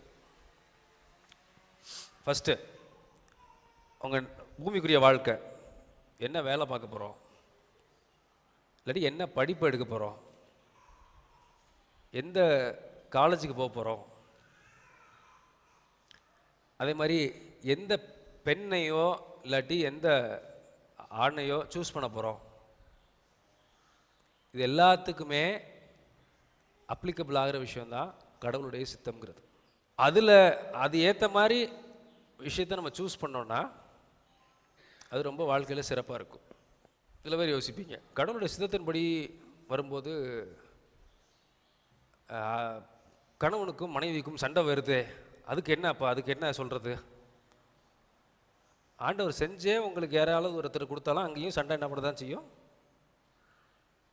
சண்டையே போடாமல் இருந்திருக்கீங்களா யாராவது ஒருத்தர்? ஆண்டவருடைய சித்தத்தில் நம்ம போகும்போது தப்பாக தான் பண்ணிட்டோமோ அப்படின்னு சில கேள்வி வரும். அங்கேயும் நம்மளுக்கு என்ன தெரியுமா வேணும்? ஒன்றே ஒன்று தான். ஆண்டவருடைய சித்தப்படி செஞ்சுருந்தா, ஆண்டவர் பற்றி சித்தப்படி செய்யலைன்னா எனக்கு தெரியாது, அதுக்கு நான் சொல்லலை. அங்கேயும் நம்மளுக்கு ஒன்றே ஒன்று தான் வேணும். என்ன தெரியுமா வேணும்? அது பிளான் பண்ணி அவர் தானே பண்ணியிருக்காரு. He knows that. கடவுளுடைய சித்தப்படி தான் நம்ம பண்ணியிருக்கோம். அவர் பார்த்துக்குவார். அவர் என்ன பண்ண மாட்டாரு? தவறு செய்ய மாட்டார். அவ்வளோதான். ஆண்டவர் சித்தப்படி நீங்கள் மேரேஜெல்லாம் பண்ணியிருந்தீங்கன்னா அவர் என்ன பண்ண மாட்டார். அதில் பிரச்சனையெல்லாம் வரத்தான் செய்யும், வரவே வராதுன்னெலாம் சொல்ல முடியாது. மனுஷன் இருந்தால் என்ன வரும்? வரதான் செய்யும். ஆண்டவர் எப்படி உங்களை நினைப்பாருன்னா, இன்னைக்கு மட்டும் யோசிச்சு நினைக்க மாட்டார். அது 25 வருஷம் கழிச்சு அது என்ன பண்ணும்? அது ஒருவேளை இன்னைக்கு உங்களுக்கு பார்க்குறதுக்கு ஒரு மாதிரி வினோதமாக தெரியும். But God will never make a mistake. God will never make a. ஆண்டவர் எப்பவுமே என்ன பண்ண மாட்டார்? தப்பு செய்ய மாட்டார். இதுதான் சிம்பிளஸ்ட் ஆஃப் ஃபெய்த்.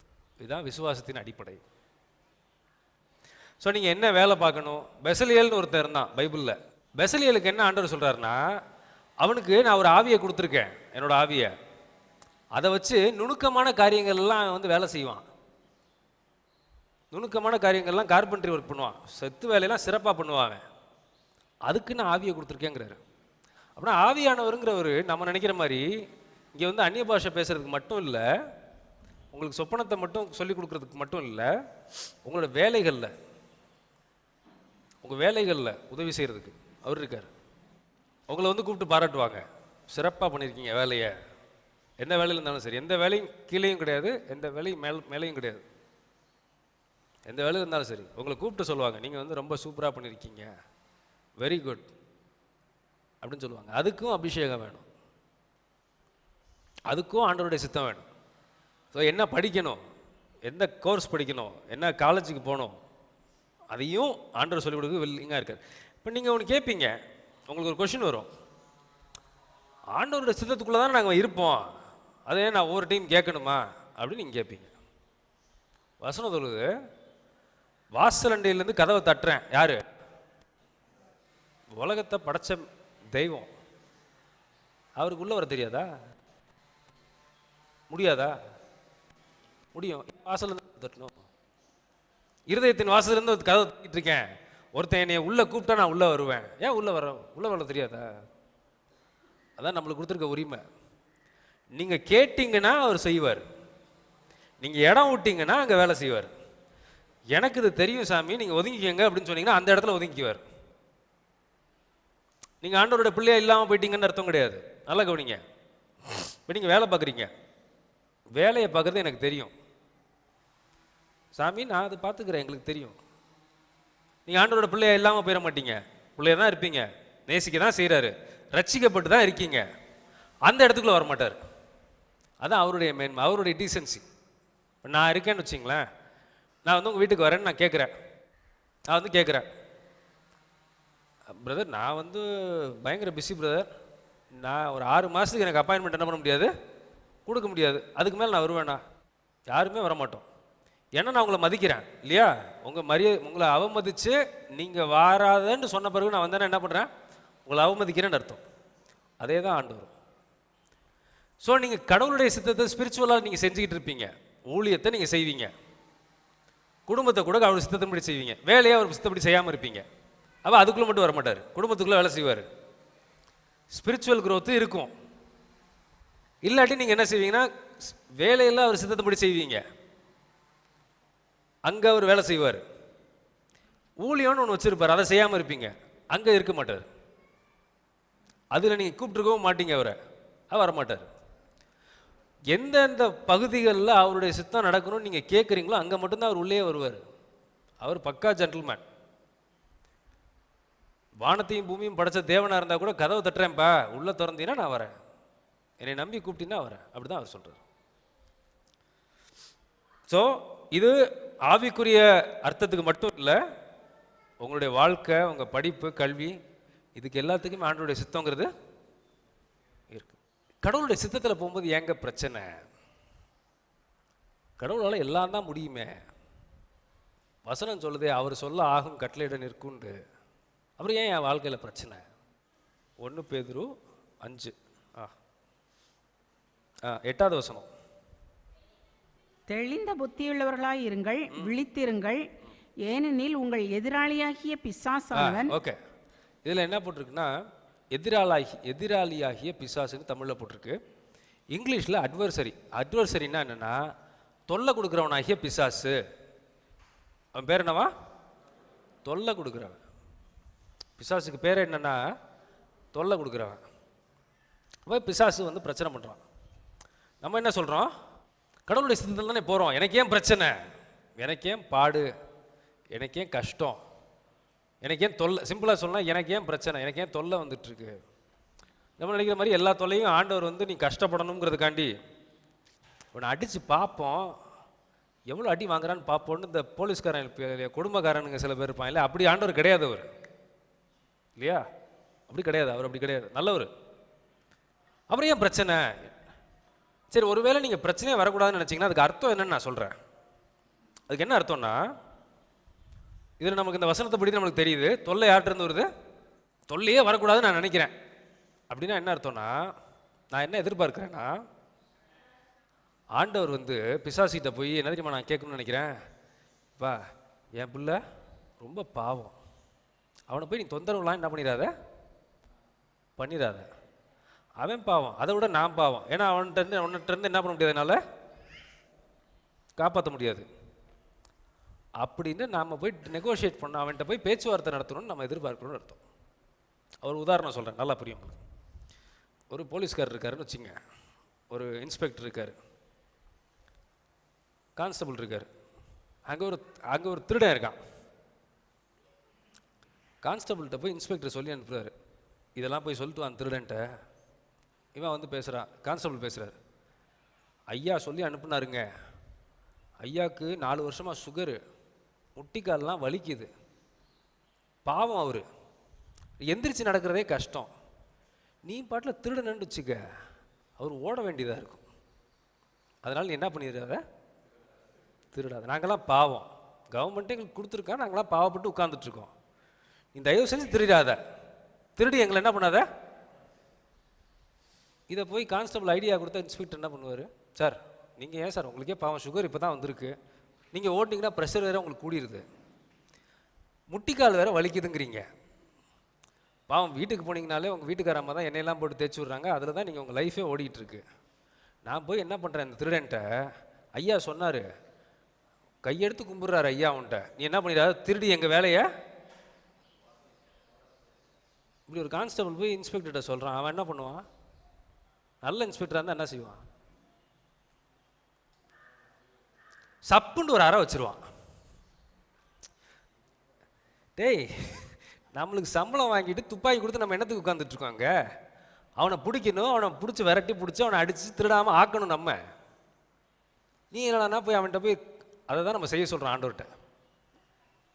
பிரச்சனையே வரக்கூடாது நம்ம கேட்குறோன்னா என்ன அதுக்கு அர்த்தம்னா, ஆண்டவர் போய் பிசாசிட்ட கேட்கணுமா, நீ என்ன பண்ணு, பாவம் என் பையன், அவனை போய் தொந்தரவு பண்ணிடாத, அவன் பாவம், அவனுடைய தெய்வமாகிய நான் என்ன பண்ணோம், நானும் ரொம்ப பாவம், உன்னை இருந்து இவனால் என்ன பண்ண முடியாது, விடுவிக்கலாம், ஏன்னா நீ பெரிய ஆள், இதை செய்யணும்னு நினைக்கிறோம், இது நடக்கும்னு நினைக்கிறீங்களா, எந்த காலத்துலையும் நடக்காது. பிசாசை அடிக்கிற அடியில் அவன் நம்மகிட்ட என்ன பண்ணக்கூடாது, இப்போ அங்கிட்டு போயிடாதப்பா, நீ ரொம்ப மோசமானவங்களா இருக்காங்க, எப்படி அடிக்கலாம். ரொம்ப நாளைக்கு முன்னாடி ஒரு இது வந்தது, ஒரு ஒரு ஒரு ட்ரீம் வந்தது, இந்த ஏரியாவில், இந்த ஏரியானா இந்த ஏரியா இல்லை, தருமபுரி ஏரியாவில், இந்த ஏரியாவில் அது ஒரு பாம்பு, பாம்பு எவ்வளோ சைஸில் இருக்குன்னா, குட்டி பாம்புலாம் இல்லை, மெட்ரோ ட்ரெயின் பார்த்துருக்கீங்களா, அவ்வளோ பெருசு. அது எப்படின்னா உங்களுக்கு மெட்ரோ ட்ரெயின்னா ஒரு 5-6 பேர் இங்கே நிற்கலாம் வரிசையாக, 7 அடி 8 அடி 8 அடி இருக்கும் உயரம், இவ்வளோ பெருசுக்கு பாம்பு அப்படியே நின்று சுற்றிக்கிட்டு இருக்கு. இதுதான் ஸ்பிரிச்சுவல் ரெல். ஸ்பிரிச்சுவல் ரெல்னா என்ன, ஆவிக்குரிய மண்டலம், ஆவிக்குரிய என்ன சொல்கிறது, ஆவிக்குரிய உலகம் உட்காந்துட்டு இருக்குது. இது என்ன பண்ணலாம், போ அப்படின்னா போயிருமா, போகும் போகும், போய் தான் ஆகணும் ஒரு நாள். இதை ஒரு நாள் ஒரே ஆள் போட்டு விரட்டிட முடியுமான்னு கேட்டால் எனக்கு தெரியல. எல்லாரும் அது இருக்குது, ஒரு நீளம் பார்த்தீங்கன்னா இங்கேருந்து அது 2 ஊர் நீளத்துக்கு இருக்குது, உட்காந்து தொல்லை பண்ணிகிட்டு இருக்கு. இது என்ன பண்ணலாம், எல்லாம் அவன் செயல், நம்மளுக்கு இதுக்கு என்ன இல்லை அப்படின்னு ஒதுங்கி போகிறவங்க போயிடலாம், பெஸ்ட்டு. ஆண்டவர் சொல்லலையா, அங்கே உட்காந்துட்டு கோயிலுக்கு முன்னாடி போய் நின்றுக்கிட்டு, நான் யார் தெரியுமா, இப்படி சவுடாலெலாம் பேசக்கூடாது பிசாசுக்கிட்ட, இப்படி பேசுறதுலாம் ஒன்றும் ஆகாது, நானா நீயான்னு பார்த்துடலாம், எனக்கு இயேசுவையும் தெரியும் பவுலையும் தெரியும் அப்படின்னா விரட்டிடக்கூடாது. அது இருக்குது, நீங்கள் சும்மா போய் என்கரேஜ் பண்ணுறாங்கங்கிறதுக்காண்டி ஒரு 4 இது கோயிலுக்கிட்ட போய் நின்றுக்கிட்டு கட்டுகிறேன், ஆண்டவர் சொன்னால் கட்டு, இல்லாட்டி கம்முன்னு இருந்துரு, பெஸ்ட்டு உனக்கு. சரி, இதை என்ன பண்ணலாம், இதை என்ன பண்ணணுன்னா இதுக்கு தான் அபிஷேகம் வேணும். வசனம் சொல்லுது, அப்போஸ்தலர் 1:8 வாசி கேட்போமா, பரிசுத்த ஆவி உங்களிடத்தில் வரும்பொழுது நீங்கள் பலனடைந்து எருசலேமிலும் யூதேயா முழுவதிலும் சமாரியாவிலும் பூமியின் கடைசி பரியந்தமும் எனக்கு சாட்சிகளாக இருப்பீர்கள். சாட்சிகளாக இருப்பீங்க. இன்னும் சிம்பிளாக சொல்லணும்னா, ஒவ்வொருத்தரும் குத்துன்னு அதை குத்துனா என்ன பண்ணிடும், ரத்தம் எல்லாம் போய் செத்து போயிடும். இதுக்கு தான் பரிசுத்த ஆவி வேணும். ஆண்டவர்கிட்ட வல்லமையை கேட்டு கொஞ்சம் கொஞ்சமாக குத்தி அதை கொன்று ஆவிக்குரிய மண்டலத்தில் இருக்க பிசாசை நம்ம என்ன பண்ணணும்னா அழிக்கணும். இதுக்கு தான் பரிசுத்த ஆவி வேணும். இதுக்கு தான் பரிசுத்த ஆவி வேணும். பரிசுத்த ஆவி நிறைவு இல்லாமல் நம்மளால இதை பிசாசை கொள்ள முடியுமான்னு கேட்டால் கஷ்டம். அதை ஆண்டவர் தரேங்கிறாரு. நம்ம போய் உட்காந்துட்டு சாமியே எனக்கு பிரச்சனையே வரக்கூடாது, அதுக்கு என்ன அர்த்தங்கிறத நான் உங்ககிட்ட சொல்லிட்டேன். நீங்கள் போய் பிசாசிட்ட பேசி கெஞ்சி கூத்தாடியே அவன்கிட்ட வரக்கூடாதுன்னு சொல்லுங்கள், அது நடக்காது. காடு தேவைப்பட்டால் உயிரை கூட கொடுப்பாரு ஆண்டவர். பிசாசிட்ட வந்து சொல்லி எப்பா என் காலில் மட்டும் கொஞ்சம் விழுந்துருங்க, நீங்கள் கேட்குறதெல்லாம் நான் கொடுத்துறேன்னு சொன்னால் அது என்றைக்குமே நடக்காது. பிசாசு கேட்டான்ல, உலகமும் உலகத்தின் அதிகாரமும் யார்கிட்ட கொடுக்கப்பட்டிருக்கு? என்கிட்ட கொடுக்கப்பட்டிருக்கு. மனுஷங்க கொடுத்துட்டாங்க என்கிட்ட, அதை நீங்கள் உயிரை கொடுத்தலாம் மீட்க வேணாம், என் காலில் மட்டும் லைட்டாக விழுங்க, நான் கொடுத்துட்றேன். அது நடக்காது. உயிரை கொடுக்கணும்னா கொடுப்பேன் அவர் சொல்கிறார். பிசாசிட்ட போய் நெகோஷியேட்லாம் பண்ண முடியாது. அது இந்த போலீஸ்காரன் போய் கிரிமினல்கிட்ட போய் ஐயா சாமியை விட்டுறான்னு கேட்குற நடக்கு. என்ன கேளுங்க, அதுக்கு வல்லமை வேணுமா, தேவையானவர் வேணுமா, அதை கொடுக்குறேன். சண்டை போட்டால் அவனை சாவடி, அவ்வளோதான். பிசாசை மேற்கொள்ளு, அதுதான் அவர் சொல்கிறார். அதுக்கும் விசுவாசம்தான். பிசாசு போராட்டம் சில நேரம் வருது, நம்ம என்ன பண்ணலாம்? என் லைஃப்பில் அவர் வாய்ப்பு இல்லைங்க, இது ஃபெய்த் வருது தான், இல்லைன்னு நான் சொல்லலை, இருக்கத்தான் செய்யுது. ஆனால் என் லைஃப்பில் ஒரு மிஸ்டேக் பண்ணுறதுக்கு சான்ஸ் இல்லை. இதுதான் விசுவாசம். அதுக்கப்புறம் வல்லமை கிட்ட அவனை போராடி மேற்கொள்கிறோம். கொஞ்சம் கொஞ்சமாக நம்ம போராடி மேற்கொள்ளுவோம். ஒரு நாள் கட்டாயமாக நம்ம என்ன பண்ணுவோம்? கிறிஸ்துவுக்குள்ளே ஜெயம் பெற்றவர்களாக நிற்போம். சரி, கடைசி பாயிண்ட்டுக்கு வந்தாச்சு. எல்லாம் சித்தம் இருக்குது, அது இருக்குது, இது இருக்குது, எல்லாம் ரைட்டு தாங்க. சித்தத்தை எப்படி தெரிஞ்சுக்கிறது? சித்தம் தெரியாமல் நான் எப்படி இதை இது பண்ணுறது? சித்தம் தெரியாமல் நான் எப்படி அந்த சித்தத்தில் நடக்கிறது? சித்தத்தை தெரிஞ்சுக்கிறதுக்கு ஒரு சிம்பிளான ப்ரேயர் நான் சொல்லித்தரேன். ஒரே ஒரு ஜெபம். படிக்கிறீங்களா? சாமி, உங்கள் சித்தம் இல்லாத கதவுகள் எல்லாம் அடைச்சி போட்டுருங்க, உங்கள் சித்தம் மட்டும் நடக்கணும்னு சின்சியராக ஜெபம் பண்ணுங்க. ஆனால் இப்படி ஜெபம் பண்ணுறது கஷ்டம். ஏன்னா நம்மளுக்கு மனசில் ஒன்று ஃபிக்ஸ் பண்ணியிருப்போம். அதே இது ஆண்டவர் சித்தமாக இருந்துச்சுன்னா நம்மளை என்ன பண்ணிடுவோம்? அப்பா, இதுதான் ஆண்டவருடைய சித்தமாக இருக்குது அப்படின்னு செஞ்சுருவோம். ஆனால் நான் சொன்ன மாதிரி காட் இன்னைக்கு மட்டும் பார்த்து சொல்கிறவர் கிடையாது. இன்னைக்கு ப்ரெசண்ட்டை மட்டும் யோசிச்சு பண்ணுறவர் கிடையாது, ஃப்யூச்சரே அவர் யோசிக்கிறவர். இன்னைக்கு ஒரு மாதிரி கசப்பா தெரியும் சில விஷயம், ஆனால் நாளைக்கு அது யூஸ்ஃபுல்லாக இருக்கும். அதை ஏற்றுக்கிறதுக்கு நம்ம மனசு பக்குவமாக இருக்கணும். இந்த மனசு பக்குவம் உடனே நாளில் வந்துருமான்னு கேட்டால் வராது, ஒரு நாளில் கேட்டால் வராது, சில மாதங்களாகலாம், சில வருஷங்களாகலாம். எனக்கு ஒரு ஹெச்ஓடி இருந்தார்.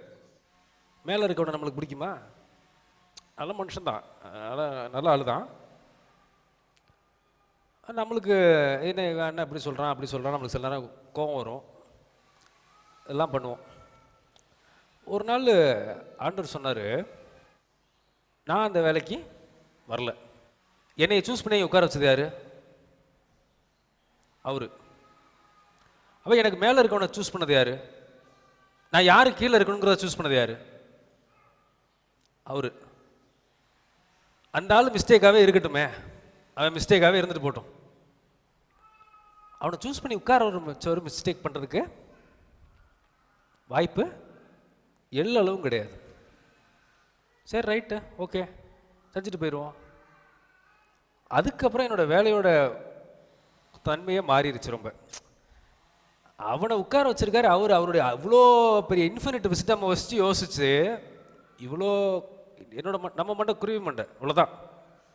என்னையோட நீங்கள் புத்திசாலியாக இருப்பீங்க, உங்களோட இன்னொருத்தர் புத்திசாலி இருப்பார். God has got infinite wisdom. Infinite விஸ்டம்னா எல்லை இல்லாத அறிவு அவருக்கு உண்டு, ஞானம் உண்டு. அதில் அவர் சூஸ் பண்ணி ஒரு ஆளை மேலே உட்கார வச்சிருக்காரு. அந்த ஆள் தப்பாகவே இருக்கட்டுமே, தப்பாகவே இருக்கட்டும், அவர் தப்பு பண்ண சான்ஸ் இல்லைல்ல. இப்படி தான் நம்ம வாழ்க்கையோட கண்ணோட்டம் இருக்கணும். இதுதான் ஆண்டவருடைய சித்தத்துக்கு ஒப்பு கொடுக்குறதுங்கிறது. ஆரம்பத்தில் கஷ்டமாக தான் இருக்கும். பிள்ளை எடுத்து ஹோம்ஒர்க் எழுதுன்னு சொன்னால் ஜெரிக்கு உட்காந்து ஹோம்ஒர்க் எழுத ஆரம்பிக்கிறதுக்குள்ளேயே அந்த ஒரு 20 நிமிஷம் அவன் போராடுவான். கஷ்டமாக தான் இருக்கும். அப்புறம் யோசிப்பான், இந்த அம்மாட்ட வேலைக்கு ஆகாது, எழுதிடும்னு எழுதுவான். ஆரம்பத்தில் கஷ்டமாக தான் இருக்கும் எல்லாம். அந்த மனப்பக்குவம் நம்மளுக்கு வந்துருச்சுன்னா நம்ம எதை வேணாலும் சாதிக்கலாம். எதை வேணாலும் சாதிக்கலாம். இதுக்கு எல்லாத்துக்கும் அடித்தளம் என்ன தெரியுமா? விசுவாசம். அந்த விசுவாசம் என்ன தெரியுமா? நம்மளுடைய வாழ்க்கையில் God will never make a mistake. இது ஒரு ஆஸ்பெக்ட். இன்னொன்று வசனம் சொல்லுது, ஆண்டவருடைய சித்தத்தை எப்படி தெரிஞ்சுக்கிறது அப்படின்னா, ரோமர் 12:2 திரும்ப வாசிக்கப்போமா? நீங்கள் இந்த பிரபஞ்சத்திற்கு ஒத்த வேஷம் தெரியாமல் தேவனுடைய நன்மையும் பிரியமும் பரிபூரணமான தேவனுடைய நன்மை, அந்த அதான் வசனம் சொன்னேன் இல்லையா, எரேமியாலன்னு சொன்னேன்ல, திட்டம் வந்து நல்ல திட்டம் தான், கெட்ட திட்டம் கிடையாது. அந்த சித்தம் இன்னதென்று பகுத்தறிவதற்காக, பரிபூரணமான சித்தம் இன்னதென்று பகுத்தறியத்தக்கதாக உங்கள் மனம் புதிதாகிறதுனாலே மறுரூபமாகுங்கள். நம்ம என்ன கேட்க போறோம்னா, நீ ஜெபத்தில் உங்களுடைய சித்தம் என்னவென்று புரிந்து கொள்றதுக்கு என் மனசு என்ன ஆகணும்? ஆத்துமான்றதுல சொல்லலை, ஆத்துமால தான் மனசு இருக்கு. என் மனசு என்ன பண்ணணும்? புதிது ஆக. அதுக்கு எனக்கு உதவி செய்யுங்க, அதுக்கு பரிசுத்த ஆவியை கொடுங்க அப்படிங்கிறது தான் நம்ம என்ன பண்ண போகிறோம்? கேட்க போகிறோம். எல்லாரும் எந்திரிச்சு நின்று ஆண்டோடைய முகத்தை நோக்கி பார்க்க போகிறோம். ஏசுவாமி, உங்களுடைய சித்தம் நாங்கள் புரிந்து கொள்றதுக்கு எங்களுடைய மனதை நீங்கள் புதிதாக்குங்க. இப்போ கைகளை உயர்த்தி ஜெபம் பண்ணுங்க, நான் ஜெபம் பண்ணுறேன். எங்கள் அன்பு பரிசுத்த பிதாவே, உங்களுடைய சித்தம் என்றால் என்ன?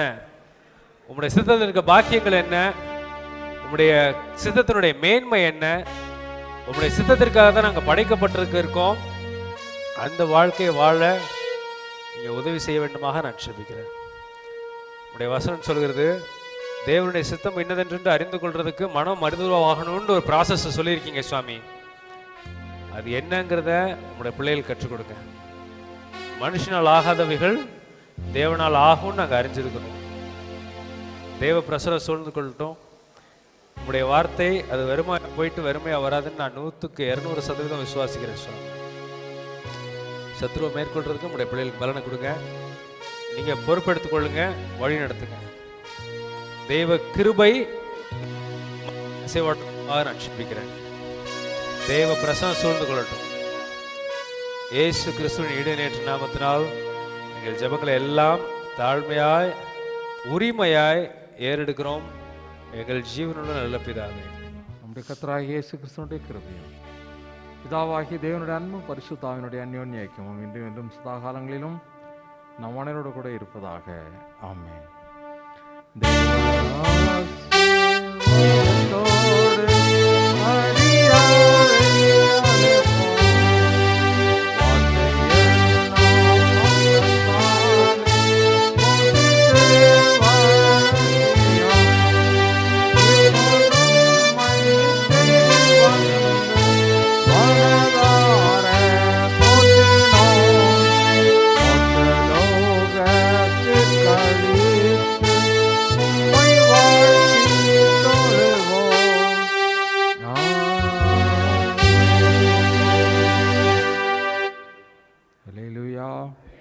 Hallelujah.